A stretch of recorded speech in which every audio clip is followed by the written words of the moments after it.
First of all, let's get the armature set up in the lathe. So I'm going to replace the chuck with a dead centre.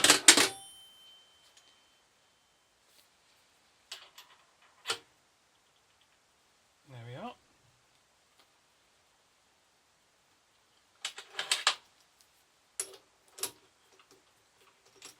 Open these up. Make sure they're nice and clean.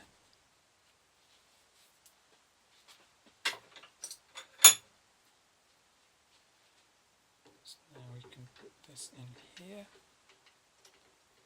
I'm just doing this quite lightly first. And we can push this up. So I'll show you. So the end of this has a little centre in it that you can use. In fact, there's one in the other end as well. You can use these to support it in the lathe. Because obviously if this was sticking out like this, it's going to flap around a bit.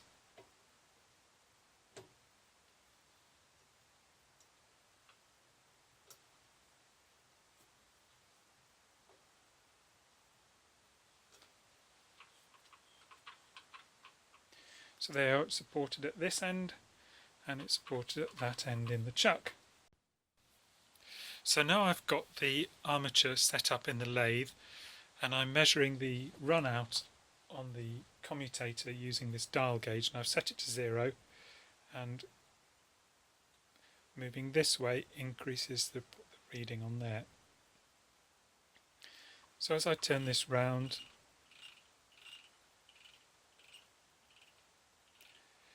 that's going about 2 divisions on that scale, and that scale is 0.01 of a millimetre, so that's plus or minus 0.01 of a millimetre, 0.2 of a millimetre. So I think that's actually fine. That's pretty much true. So now what we'll do is we'll just engage back gear and we will clean this up with some sandpaper, some very, very fine sandpaper. One thing that you must remember is don't use emery paper on this. I believe the reason why is that the emery will become embedded in the soft metal, and then it will in fact turn this into an abrasive which will just wear the carbon brushes away. Funnily enough, you get the same thing very often when you've got a hard metal wearing on or running against a soft metal. It's the hard metal that wears away because the particles of grit and whatever get stuck in the surface of the soft metal, which then wears away the hard metal. So it's quite counterintuitive. You see that on little ends where you've got aluminium conrods and steel gudgeon pins. Very often the conrods will be fine, but the gudgeon pins will wear, and it's quite bizarre, really. Okay, so I've waffled on long enough now. Let's find some sandpaper and get working on that.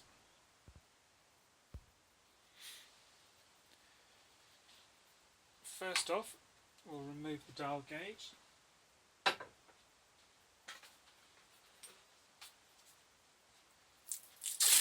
Then, in order to prevent any grit getting into this bearing, I'm just going to wrap it up in a little bit of masking tape like that.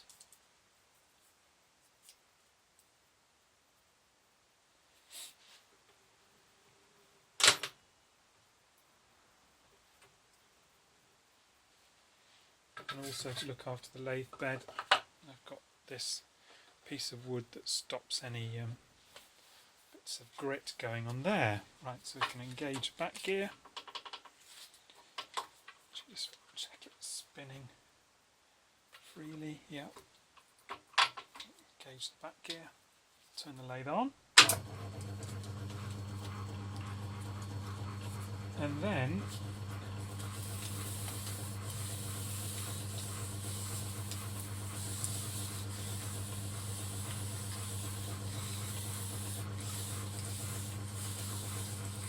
just a matter of gently cleaning this up.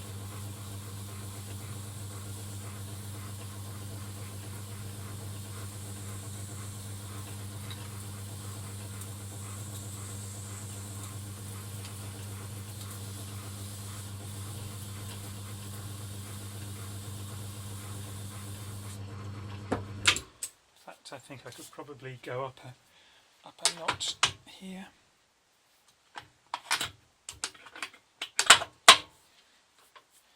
Let's try that. Yeah, that's a bit better.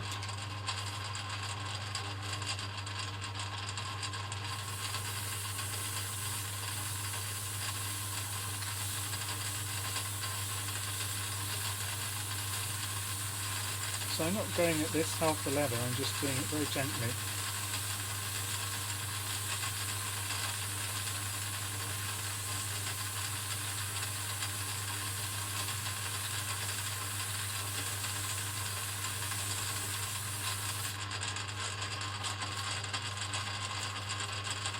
This is 180 grit sandpaper, it's the finest I've got.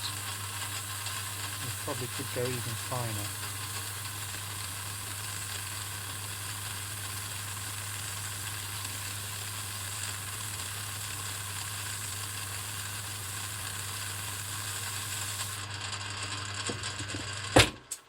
Let's have a look how we're doing.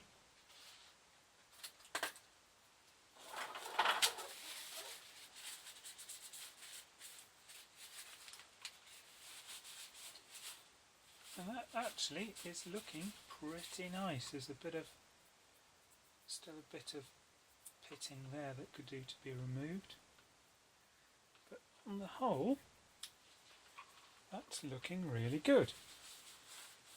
As I say, this dynamo isn't particularly bad at all. On a worse one you would put a lathe tool in and just take a skim off it, but my feeling is that once the metal is gone, it's gone, you can't put it back, so you should really just take off the smallest amount possible. What I might do is use this block of wood here to get the surface as flat as possible.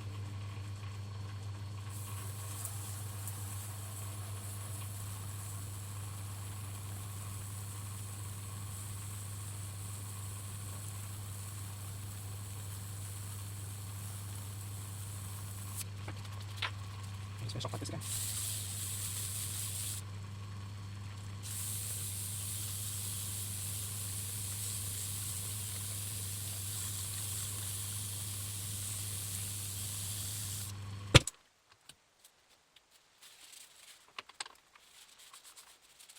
Did you see what I've done?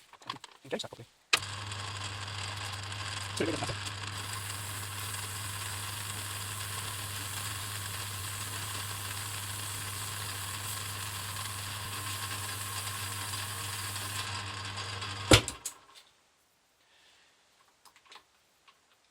So there we are. I'm really happy with that. That looks absolutely great.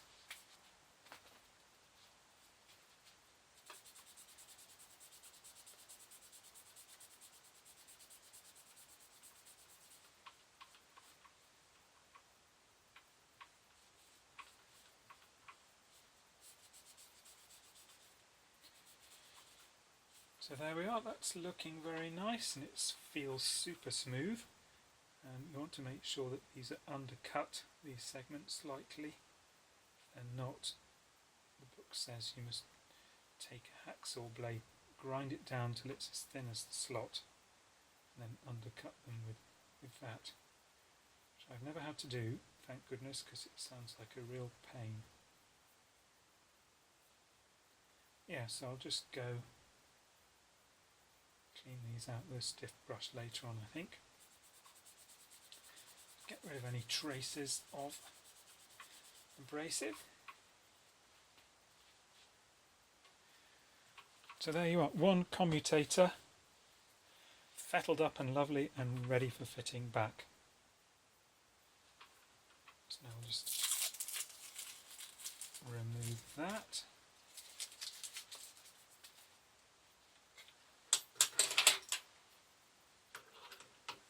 Loosen this. And we can remove it from the lathe. And there it is.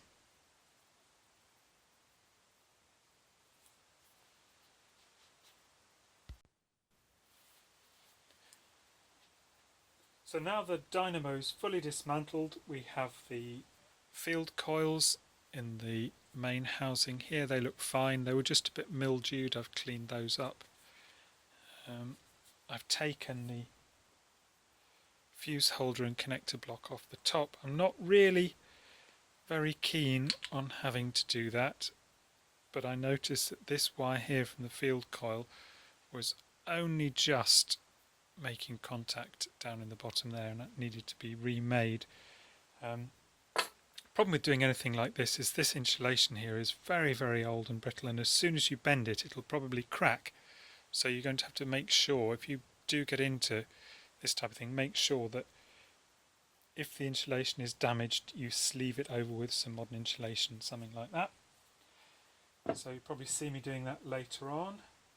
Oh, another interesting thing to note is that you see here there's a dowel there and a dowel there, and that makes sure that the two ends go on in the right orientation. That's done this. I'll clean all the grease out from inside the dynamo drive. And then basically, yes, just clean it up and paint it. For anybody that's interested, the bearing in the front of the dynamo here, it says Made in England SKF, good make, RLS5. Don't know if you can see that. RLS5.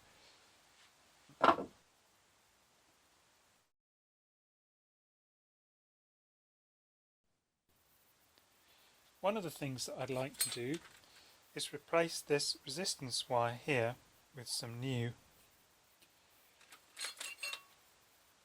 This is the one that goes in the terminal block that determines the summer charging rate.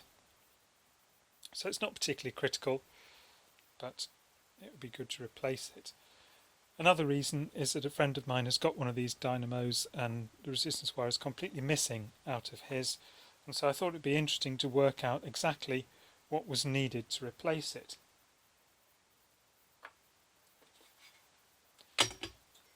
First thing is to work out what the resistance needs to be. So assuming I've put roughly, my guess is it's roughly 3 ohms, but we'll check it out.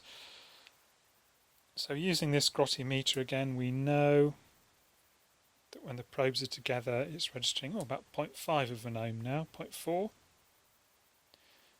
of an ohm. So I've cleaned the ends of this up with a Stanley knife. Get a good contact on there and a good contact on here.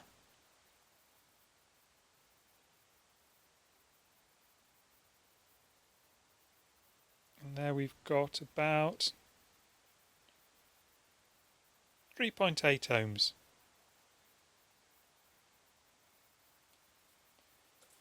So that's 3.8 ohms. Take away the offset from the meter, minus 0.5 ohms, which is 3.3 ohms. That's the resistance of that. So I was roughly right when I guessed it was about 3 ohms. 3.3 ohms. So the question is, how much of this wire do I need to make 3.3 ohms? Well, this is 0.5 millimeter, and according to the people that sold it to me, this has got a resistance of 5.5 ohms per meter. So what we want is 3.3 divided by 5.5,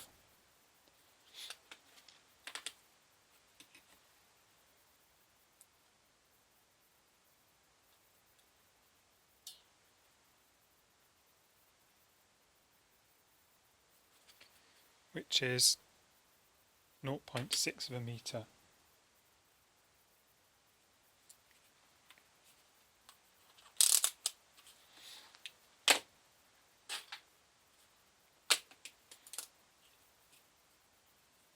So the question is, how how fat is this winding here? Well, this is, roughly speaking, 0.96.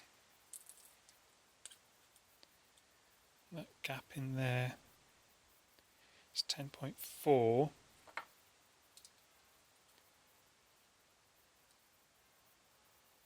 0.93. Okay, I'm going to go with wrapping it round an 8mm drill.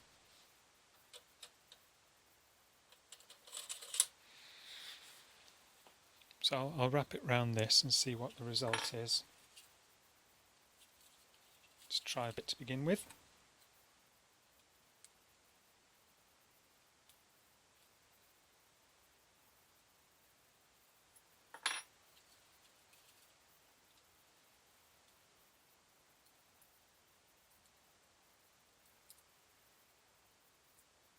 Yeah, I think that's not bad at all.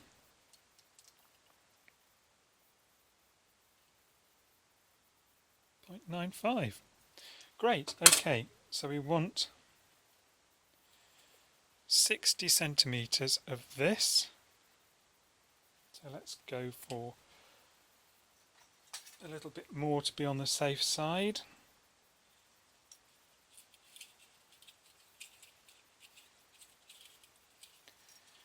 Here's 30.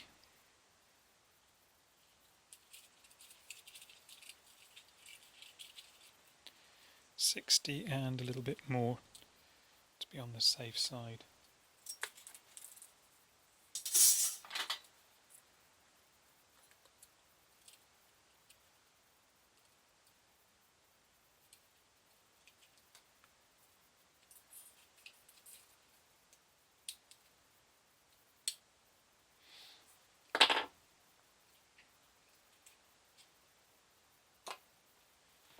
So I'll take my drill. Now obviously I could do this in the lathe and you get a lot neater job, but to be honest I think this will do just fine.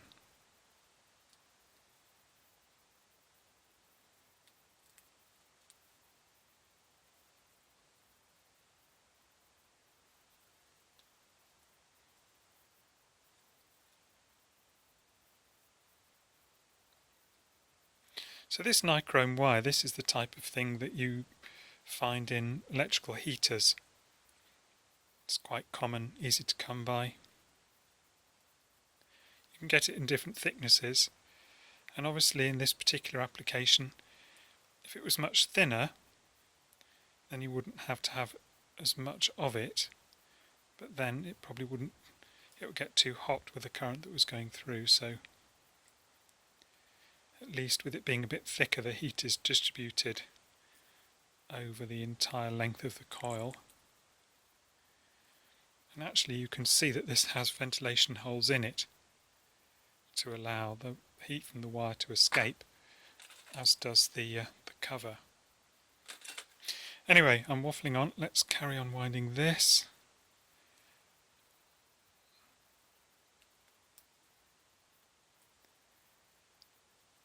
Beginning to wish I had done it in the lathe now.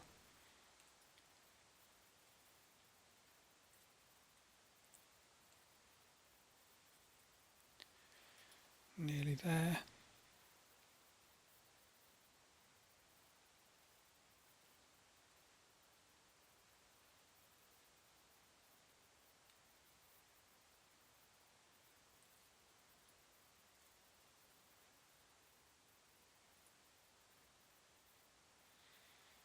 Okay,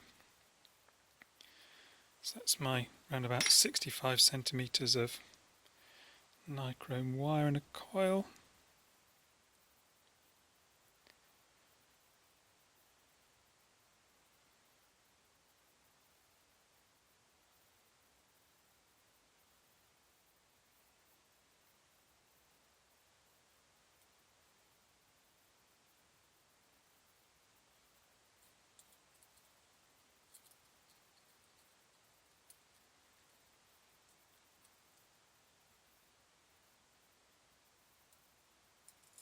Yeah, I think that'll be fine. So let's see what resistance we've got there. See if our calculation was right. So one end here, the other end there. 4.0, we're after 3.8, so let's go a bit further down.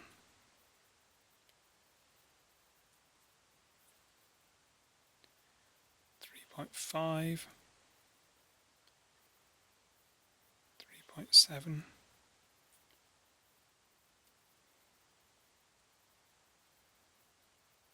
3.8. So that's pretty good. That will do very nicely.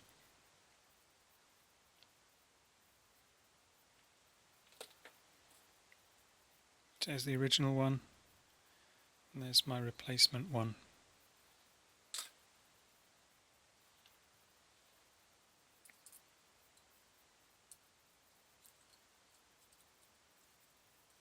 And that will just go round in there when I've cleaned this up a bit.